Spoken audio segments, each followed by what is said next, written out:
have what's the word I'm looking for here? You have debated with theologians on this very subject, and kind of curious, how did that go? Because in my realm, I'm not well liked. Well, I don't really care if I'm liked. At the I end don't of the either. day, I think that religion serves a purpose, right? It gives people faith, and it gives them something to believe in. But there was many years before religion was even introduced into the world. And so for me, I know Christ as an ascended master, and he's vastly different than the Christ portrayed in the Bible. Just saying. But at the end of the day, it's a matter of, if people believe that, that's great. But part of their 10 Commandments is that they shouldn't judge other people. And I find that I get more people quoting the Bible to me, people that haven't even read the thing from cover to cover. And they're quoting the Bible against mediumship, where like I'm talking to demons and all this other stuff.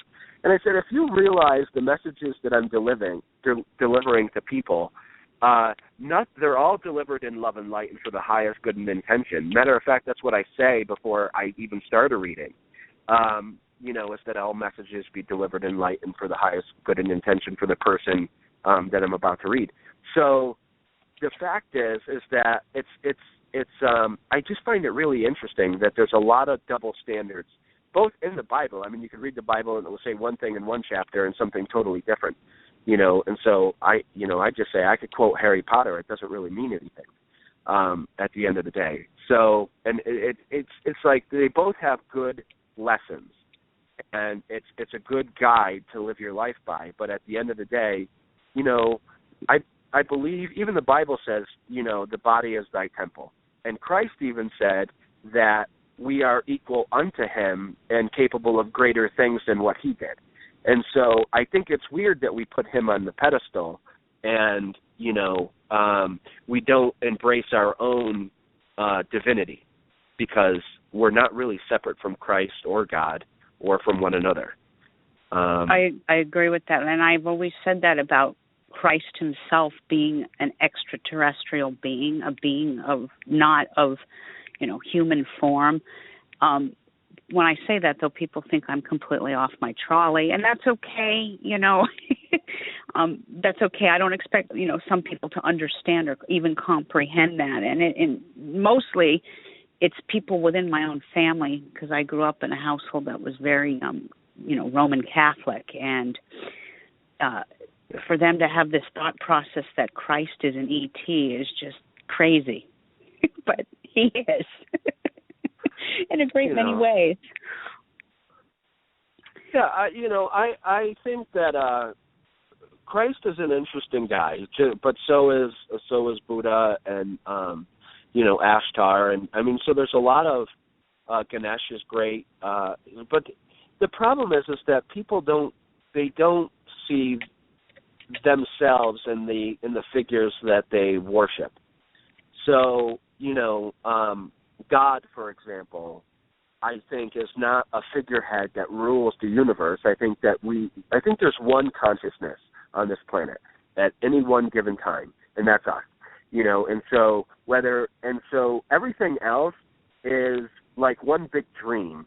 So my dialogue with you tonight is me having a dialogue with myself, so that I can have a better understanding of myself and some aspects of myself that I don't wish to acknowledge, right? So I think that if you approach every conversation that you have, you approach it with eagerness and desire to, like, hunger for the new knowledge that you're about to get.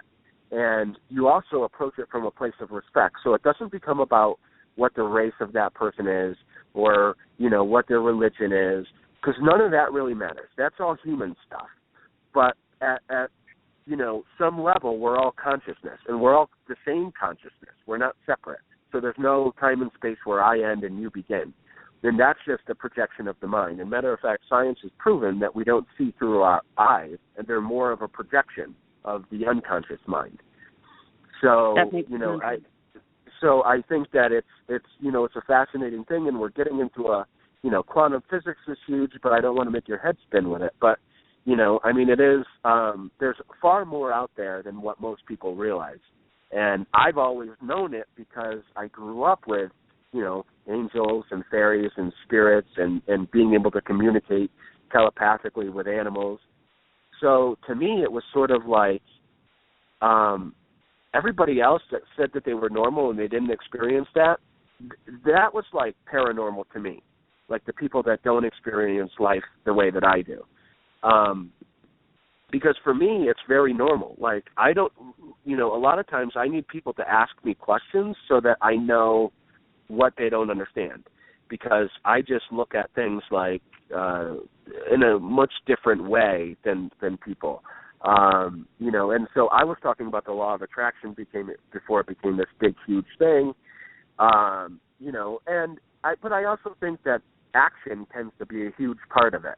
And the word even has action in it. And it's just funny that it's not about just sitting and wishing that these things are going to happen for you. I mean, you can't wish for $1 million and, it's going to fall in your lap. But you can align yourself with the right people. And you can say, I want $1 million. Who do I have in my sphere of comfort? Because you are the 5 closest people that you have around you. So your money tends to reflect that. You guys tend to gripe about the same things, and so on and so forth. So if you don't like where you're at right now, you have to shift who you have around.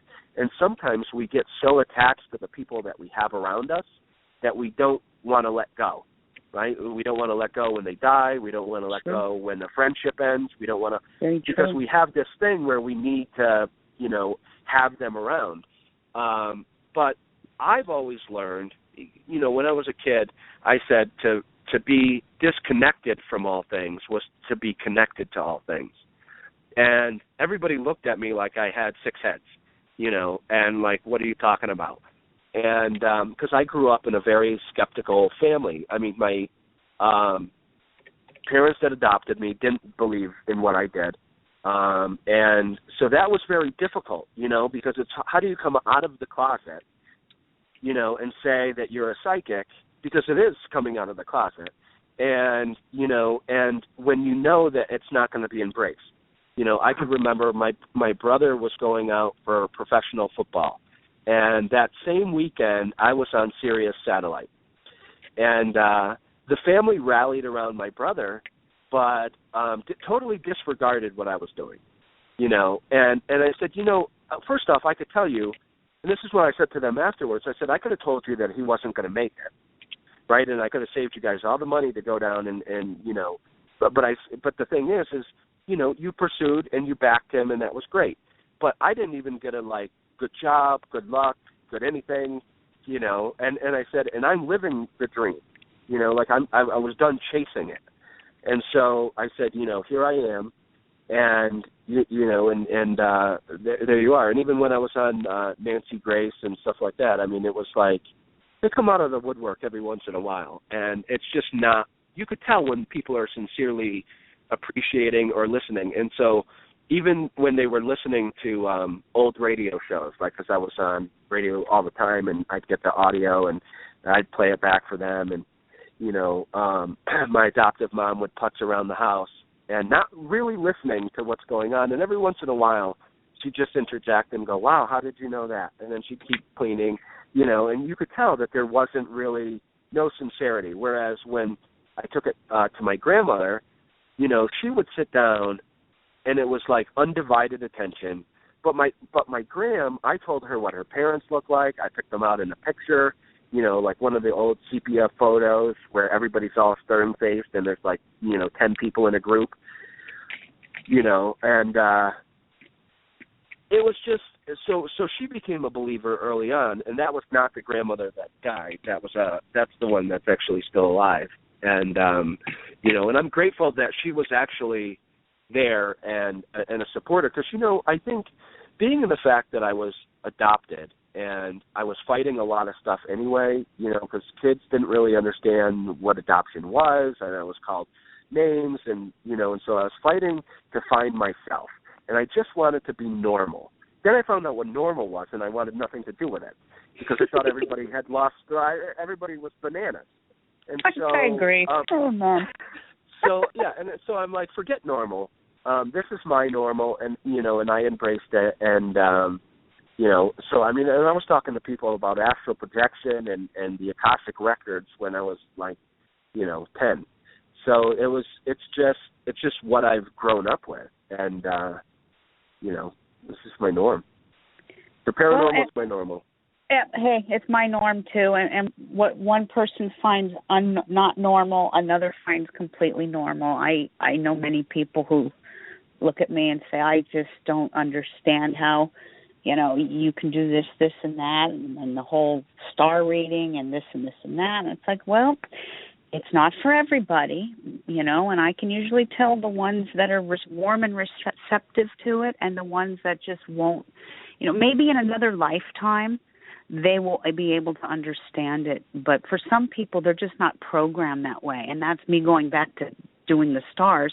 Some people are just not programmed by their, celestial identity to be able to comprehend any of this metaphysical stuff. But I totally agree with you. And sometimes in life when we have negative experiences, they're there to make us stronger. They're there to build character for whatever reason and for however painful, it is. And I wasn't going to bring this up, William, but because we're talking so in depth about this, I do want to share something with you that I don't think I haven't even told my listening audience, but I was in surgery 2 weeks ago, and they wouldn't let me leave the hospital because they had this fear that my appendix was getting ready to rupture. And me knowing the stars, I knew this was not a good time for me to go into surgery. It cosmically speaking, it wasn't good. But I had no choice. So, I sat there going, okay, I'm going to do it. I can't get out of it. I did it. But in surgery, I flatlined, and I was clinically dead for about 87 minutes, and this happened on June 18th. In those 87 minutes, and I've never had this experience before in my life, and this is an experience that has built character. It's something that I'm probably going to write a book about eventually in the very near future. But I didn't physically see him, but I heard him, my dad, coming to me saying, "You're going back. It's not your time. You have a mission. You have to continue on. You cannot come with me. You cannot." It was just the weirdest thing. What is your take on that from someone who is into this type of experiences? What is your explanation for that happened? Not to catch you off guard. Yeah, but it's not the first time that stuff like that has happened. The fact is that if you pass before your time, you'll come back. And right. So, and people flatline in surgery all the time. Now, the doctors don't necessarily tell, them when they come out, hey, by the way, you died, and we brought you back. Sometimes they do, sometimes they don't. Sometimes people just come back with the awareness that that's what happened. And in your case, because it was almost, it sounds like you were heading towards the light, or you were going to cross over, mm-hmm. and and then you were halted, and sent back. So it's just, that's a normal thing. If you're heading in that direction and it's not your time to go, somebody tells you, make a U-turn. Right. And it's not, it's not Siri. It's somebody that you know and love, and Now it's a little surprising that you just heard his voice and you didn't see him, or you didn't see or you didn't walk back with you, or that I didn't type of see situation. him. I actually felt like I was in headlights. That blinding. Oh, yeah. That I just sat there. I was in like this. Everything was white. It was white light all around, and I felt my eyes were like squinting almost. And, I've talked to other people, and they said, "We didn't see yourself having surgery." I said, "No, it wasn't like that," because I have talked to people who have had outer body experiences. But all I could do is hear his voice coming out of the light. It was just the most bizarre thing. Yeah, so you probably hadn't even walked far into the light. No. The brightness is early on. and then it becomes like swirling color.